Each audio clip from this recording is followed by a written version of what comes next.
తాకట్లో ఉన్న మీ బంగారాన్ని విడిపించి ఆ రోజు ఆన్లైన్ రేటుకి కొంటాం. Sharma gold company. శ్రీమాత్రే నమః, శ్రీ గురుభ్యో నమః. తదుపరి ధనుసు రాశి.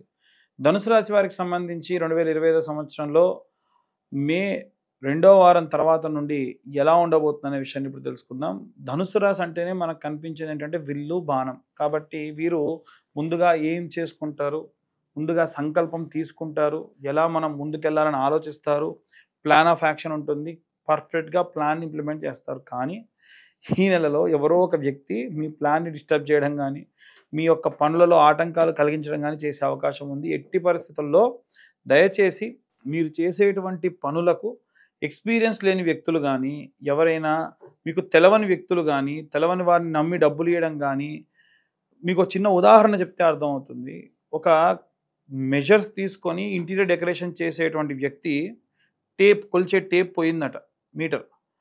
డబ్బులు ఇచ్చి అతని వర్కర్ని కొనుక్కొని రమ్మని చెప్పాడు. అతను కొనుక్కొని వచ్చాడు, కొలిచి మొత్తం అంతా కూడా అన్నీ కూడా చేసి డిజైన్ చేశారు. కట్ చేస్తే ఫిట్ చేయాల్సిన రోజు ప్రతి వస్తువు దగ్గర మీటర్న్నర తగ్గింది. ఇదేంటి అని చూస్తే ఆ తెచ్చినటువంటి కొత్త టేప్ ఏదైతే ఉందో, మీటర్ ఏదైతే ఉందో అది చైనా మాల్. దాంట్లో అంతా కలిస్తే ఒక 1.5 ఇంచ్ తగ్గింది.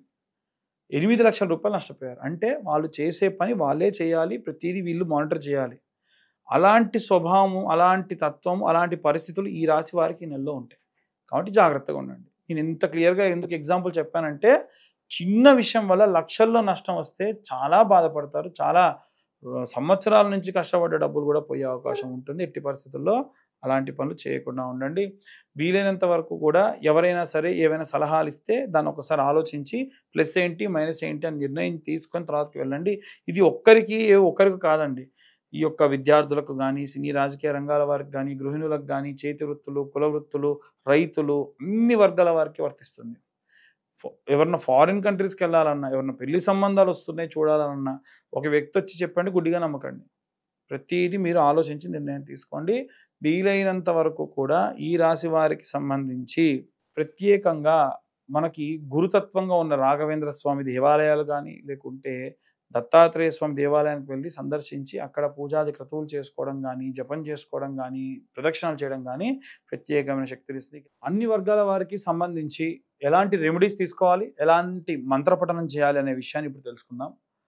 గృహిణులకి, విద్యార్థులకి సంబంధించి మే 15వ తారీఖు నుండి నెలాఖరు వరకు కూడా వీలైనంత వరకు కూడా అన్నపూర్ణాదేవి అలాగే లక్ష్మీదేవి యొక్క ఆరాధన చేయడం గృహిణులకు మంచిది.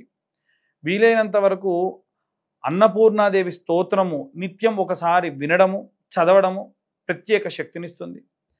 విద్యార్థి దశలో ఉన్నటువంటి వారంటే ఒక స్కూలింగ్ కానీ, కాలేజ్ అని కాకుండా ఎటువంటి కాంపిటేటివ్ ఎగ్జామ్స్కి ప్రయత్నించే వాళ్ళు కూడా మేధా దక్షిణామూర్తి స్తోత్రం వినడం చాలా చాలా ప్రత్యేక శక్తినిస్తుంది. అమ్మవారి యొక్క సరస్వతీదేవి ఆలయానికి వెళ్ళి సందర్శించడం ప్రత్యేకమైనటువంటి కాస్మిక్ ఎనర్జీని పెంచేదానికి సహాయం చేస్తుంది. అలాగే ఎవరైతే ఉద్యోగస్తులు ఉన్నారో మీరు ఈ నెలలో ప్రత్యేకమైనటువంటి జాగ్రత్తలు తీసుకోవడం వల్ల వచ్చేటువంటి 6 నెలల్లో కూడా ప్రత్యేకమైనటువంటి శ్రద్ధ మీ యందు మీ పై అధికారులు చూపించే అవకాశం ఉంటుంది. కేవలం ఇది ఒక సాఫ్ట్వేర్ ఎంప్లాయీస్ అనే కాకుండా ఎవరైనా సరే అన్ని రకాలైనటువంటి ఉద్యోగాలు చేసేవారు కూడా మీ యొక్క యజమాని నుండి, మీ పై హయార్కీ నుండి గవర్నమెంట్ ఉద్యోగస్తులు కానీ, సెంట్రల్ గవర్నమెంట్ ఉద్యోగస్తులు కానీ ఎవరైతే ఉన్నారో వారు ప్రత్యేక శ్రద్ధను మీ యందు ఉంచడం జరుగుతుంది. వారు ఎంత శ్రద్ధగా మిమ్మల్ని టార్గెట్ చేస్తూ ఉంటారో అంత బాగా వర్క్ చేయడం వీరికి మంచి ప్రత్యేకమైనటువంటి శక్తినిస్తుంది. వీరికి ప్రత్యేకంగా దత్తాత్రేయ స్వామి వారి యొక్క గురుచరిత్ర పారాయణ చాలా శక్తినిస్తుంది. అలాగే వ్యాపారానికి సంబంధించి గురువారము, శుక్రవారము తెల్ల ఆవాలు, ఆవు నెయ్యి, సాంబ్రాణి పొడి కలిపి శుక్రవారం నాడు అలాగే గురువారం నాడు ప్రతి శుక్ర గురువారాల్లో సాయంత్ర సమయంలో ఒక కప్పు వెలిగించి దాంట్లో ఆ యొక్క పదార్థం ఇప్పుడు చెప్పిన మిశ్రమాన్ని వేసి ధూపంగా వేయడం వల్ల ప్రత్యేకమైనటువంటి మంచి వ్యాపార అభివృద్ధి కలిగేటువంటి అవకాశం ఉంటుంది. నిత్యం మీ యొక్క వ్యాపార స్థలాన్ని మూసి వెళ్ళేప్పుడు కూడా ఒక చిన్న పేపర్ ముక్కను తీసుకొని ఆకరణ కాల్చి 3 సార్లు కుడివైపున ఒక్కసారి ఎడమవైపు తిప్పి ఆ షటర్ దగ్గర పడేసి వెళ్ళడం అనేటువంటిది, లేదా ఆఫీస్ క్లోజ్ అయిన దగ్గర పడేసి వెళ్ళడం అనేది మంచిది. మీరు కాకుండా క్లోజింగ్ స్టాఫ్ ఎవరైతే ఉంటారో వారికి చెప్పడం కూడా చాలా మంచి జరుగుతుంది. ఎట్టి పరిస్థితుల్లో వ్యాపారానికి సంబంధించి మెడికల్ కానీ, వైన్ షాప్స్ కానీ, ఏవైనా రసాయక చర్యలు, రసాయనమైనటువంటి పదార్థాలు అమ్మేటువంటి వారికి మాత్రమే దక్షిణం వైపు ఉన్నటువంటిది బాగా అచ్చొస్తుంది. లేదు అలా కాకుండా ఇంకే దిక్కున పెట్టుకున్నా అంత అచ్చి రాదు. అలాగే వీలైనంత వరకు మీ కౌంటర్ ఉత్తరం వైపుగా ప్లేస్ చేసుకొని ఆ కౌంటర్ మీద కాస్త చిల్లర డబ్బులు, ఒక గ్లాస్లో ఎప్పుడు కూడా ఒక నిమ్మకాయ వేయడం మంచిది.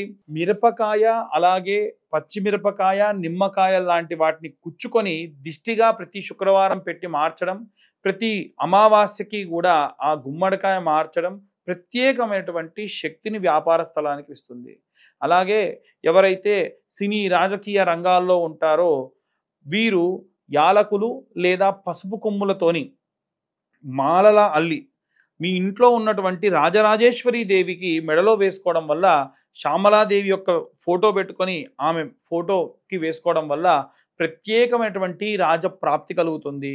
ఎన్నో రోజుల నుంచి ప్రయత్నిస్తున్న పనులన్నీ కూడా ఖచ్చితంగా ఈ సినీ రాజకీయ రంగాల వారికి మంచి చేస్తుంది. అలాగే కోర్టు గొడవలు, చికాకులు, డైవర్స్ కేసులలో ఉన్నటువంటి వారు చండీ హోమం లాంటివి చేయించుకోవడం కూడా ప్రత్యేకమైనటువంటి శక్తినిస్తుంది. అలాగే ఎవరైతే ఫారిన్కి వెళ్ళాలి అనుకుంటూ ఉన్నారో వారు దయచేసి, గతంలో కూడా చెప్పాను, ఫారిన్ కంట్రీస్కి వెళ్ళాలి అనుకున్నప్పుడు అన్ని రకాలైనటువంటి పేపర్ వర్క్స్ చేసుకోండి, చేసుకున్న తర్వాతకే వెళ్తేనే మంచి జరుగుతుంది అని నేను చాలాసార్లు చెప్పాను. అది ఇప్పుడు అమెరికా గవర్నమెంట్ లోన్ శాంక్షన్ అయిపోయి యూనివర్సిటీస్ వాళ్ళు పిలిచినా సరే చాలా ఇబ్బంది పడుతూ వాళ్ళు ఇక్కడే ఉన్నారు, ఇంటర్వ్యూస్లో రిజెక్ట్ చేస్తూ ఉన్నారు. ఎందుకంటే పేపర్ వర్క్స్లో చాలా మందికి ప్రాపర్గా లేదు అని రిజెక్ట్ చేశారట. కాబట్టి మనం చేసేటువంటి చిన్న మిస్టేక్ చాలా పెద్ద విషయాన్ని కూడా ఆపుతుంది. వీలైనంత వరకు కూడా సంకటహర చవితి నాడు గణపతి హోమం చేసుకోవడం వీరికి ప్రత్యేకమైనటువంటి శక్తినిస్తుంది. ఇవన్నీ కూడా గోచార రీత్యా చెప్పేటువంటి విషయములు మాత్రమే. పూర్తిగా మీ జాతకం విశ్లేషణతో 60 నుండి 70 పేజీల్లో కావాలనుకున్నా మీ యొక్క పేరు, date of birth, time, place ఉంటేనే జాతకం ఎవరైనా చెప్తారు. అవి లేకుండా ఎవరైనా జాతకం చెబుతానని చెప్పినా నమ్మకండి. ఇలా జాతకం కావాలి అనుకుంటే ఈ 2025 సంవత్సరంలో కేవలం ₹2025 ఛార్జ్ చేసి పూర్తి జాతకం వారికి అందించి వారితో డీటెయిల్డ్గా జాతకం గురించి మాట్లాడడం కూడా జరుగుతుంది. అలాగే కరుంగలి మాల గురించి కూడా చాలామంది అడుగుతున్నారు. కింద ఉన్న నెంబర్కి కాల్ చేయొచ్చు. డీటెయిల్స్ అన్నీ కూడా పంపిస్తే వారికి అభిషేకంలో మీ గోత్రనామాలతో పూజ చేసి పంపించడం కూడా జరుగుతుంది. సర్వే జనా సుఖినో భవంతు. స్వస్తి.